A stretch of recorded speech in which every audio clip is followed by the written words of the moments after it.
Iraq में Iran समर्थित militia समूह हथियार डाल सकता है।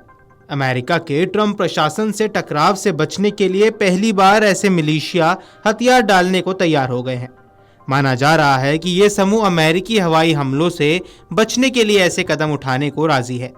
आपको बता दें कि ईरान पर अमेरिकी दबाव के बीच कम से कम 6 ईरान समर्थित प्रॉक्सी संगठनों ने अमेरिका के समक्ष आत्मसमर्पण कर दिया है। इनमें कताइब हिजबुल्लाह और नुस्बा जैसे प्रमुख गुट शामिल हैं। इन संगठनों के पास लगभग 60,000 लड़ाके हैं जो इराक और मध्य पूर्व में सक्रिय हैं। ये कदम ईरान अमेरिका तनाव को कम करने की दिशा में उठाया गया है, लेकिन ईरान के लिए भी एक बहुत बड़ा झटका है। इराक में सक्रिय ईरान समर्थक कई मिलिशिया समूह हथियार छोड़ने के लिए तैयार हो गए हैं। ये पहली बार हुआ है जब ये गुट हथियार डालने को तैयार हुए हैं। अमेरिका के साथ बढ़ते संघर्ष को टालने के लिए इन गुटों ने हथियार छोड़ने का फैसला लिया है। मीडिया रिपोर्ट्स के अनुसार 10 वरिष्ठ कमांडरों और इराकी अधिकारियों के हवाले से कही गई एक रिपोर्ट में यह दावा किया गया है। डोनाल्ड ट्रंप के सत्ता में आने के बाद से अमेरिका ने इराकी सरकार पर इन मिलिशियों पर शिकंजा कसने का दबाव बनाया है। वॉशिंगटन ने इराकी सरकार को धमकी दी है कि अगर उसने अपनी धरती पर काम कर रहे मिलिशिया पर कार्रवाई नहीं की तो अमेरिकी हवाई हमले से इन समूहों को निशाना बनाया जा सकता है। परमाणु डील को लेकर जहां एक तरफ ईरान पर अमेरिका नकेल कसने की कोशिश कर रहा है, वहीं अब ईरान के भीतर ही बगावत हो गई है। ईरान समर्थित कम से कम 6 प्रॉक्सी संगठनों ने अमेरिका के सामने सरेंडर करने की बात कह दी है। ईरान 1 दर्जन से ज्यादा मिलिशिया ग्रुप को दाना पानी देता है। इन ग्रुप्स के पास लगभग 60,000 से ज्यादा लड़ाके हैं जो इराक और मिडिल ईस्ट के देशों में फैले हुए हैं। मिलिशिया ग्रुप का संचालन ईरान के सुप्रीम लीडर अली खामेनेई के बेटे मुफ्तजा खामेनेई करते हैं। मीडिया रिपोर्ट्स की माने तो ईरान और अमेरिका के बीच बढ़ते तनाव को कम करने के लिए जिन संगठनों ने हथियार छोड़ने की बात कही उनमें कताइब हिजबुल्लाह और नुजाबा ग्रुप शामिल है। दोनों गुटों का कहना है कि अगर तनाव कम करने के लिए हम हथियार छोड़ सकते हैं। इराक के सत्तारूढ़ गठबंधन के करीबी एक वरिष्ठ मुस्लिम नेता इज्जत अली शहबंदर ने बताया कि इराकी प्रधानमंत्री मोहम्मद शिया अल सुदानी और कई मिलिशिया नेताओं के बीच बातचीत चल रही है। ईरान समर्थक समूह अमेरिका के हथियार छोड़ने की मांग मानने को तैयार हो गए हैं। ये गुट अपनी जिद इसलिए छोड़ रहे हैं क्योंकि वे जानते हैं कि अमेरिका उनको निशाना बना सकता है। ये ईरान के लिए सीधे तौर पर झटका है।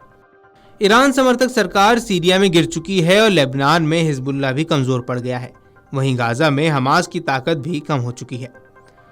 कताइब हिजबुल्लाह के पास तकरीबन 30,000 लड़ाके हैं।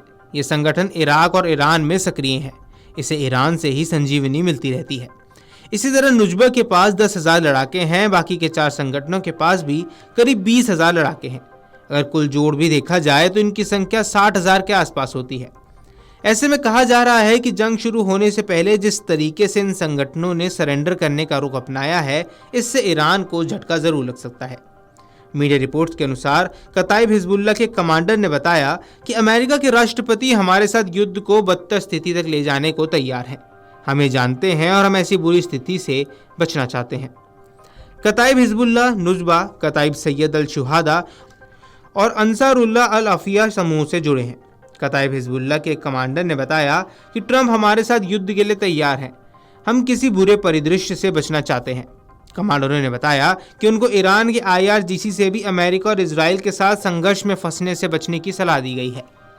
इराक में ईरान समर्थित 10 कट्टरपंथी शिया सशस्त्र गुटों के पास करीब 50,000 लड़ाके हैं। लंबी दूरों की मिसाइल और विमान भेदी हथियार होने के भी दावे किए जाते हैं। रेजिडेंट समूह ईरान के क्षेत्रीय प्रॉक्सी बलों के नेटवर्क का मजबूत हिस्सा है। गाजा युद्ध शुरू होने के बाद से इस समूह ने इजराइल, इराक और सीरिया में अमेरिकी बलों पर दर्जनों मिसाइल और ड्रोन से हमले किए थे।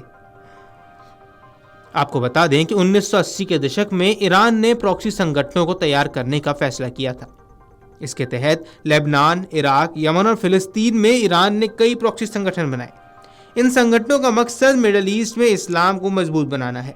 अमेरिका और इजराइल ने हाल ही में ईरान के एक प्रॉक्सी संगठन को निशाने पर लेना शुरू कर दिया है। अमेरिका जहां हूती लड़ाकों पर हमला कर रहा है, वहीं इजराइल के निशाने पर हिजबुल्लाह और हमास है। ऐसे में ईरान समर्थित मिलिशियों का हथियार डालने का ऐलान कहीं न कहीं ईरान के लिए खतरे की घंटी साबित हो सकता है। इस खतरे से अब ईरान पर दबाव बनता नजर आएगा, जिस कारण ईरान और अमेरिका पर और ज़्यादा दबाव बनाने की कोशिश कर सकता है, जिस कारण अब युद्ध छिड़ने की स्थिति और ज़्यादा बढ़ती जा रही है। Video desk amarujala.com। अगर आप ये वीडियो YouTube पर देख रहे हैं तो हमारे चैनल को सब्सक्राइब कर बेल आइकन दबाएं और Facebook पर देख रहे हैं तो हमारे पेज को लाइक करें। 8 मिलियन प्लस सब्सक्राइबर, आपके इस भरोसे के लिए बहुत धन्यवाद।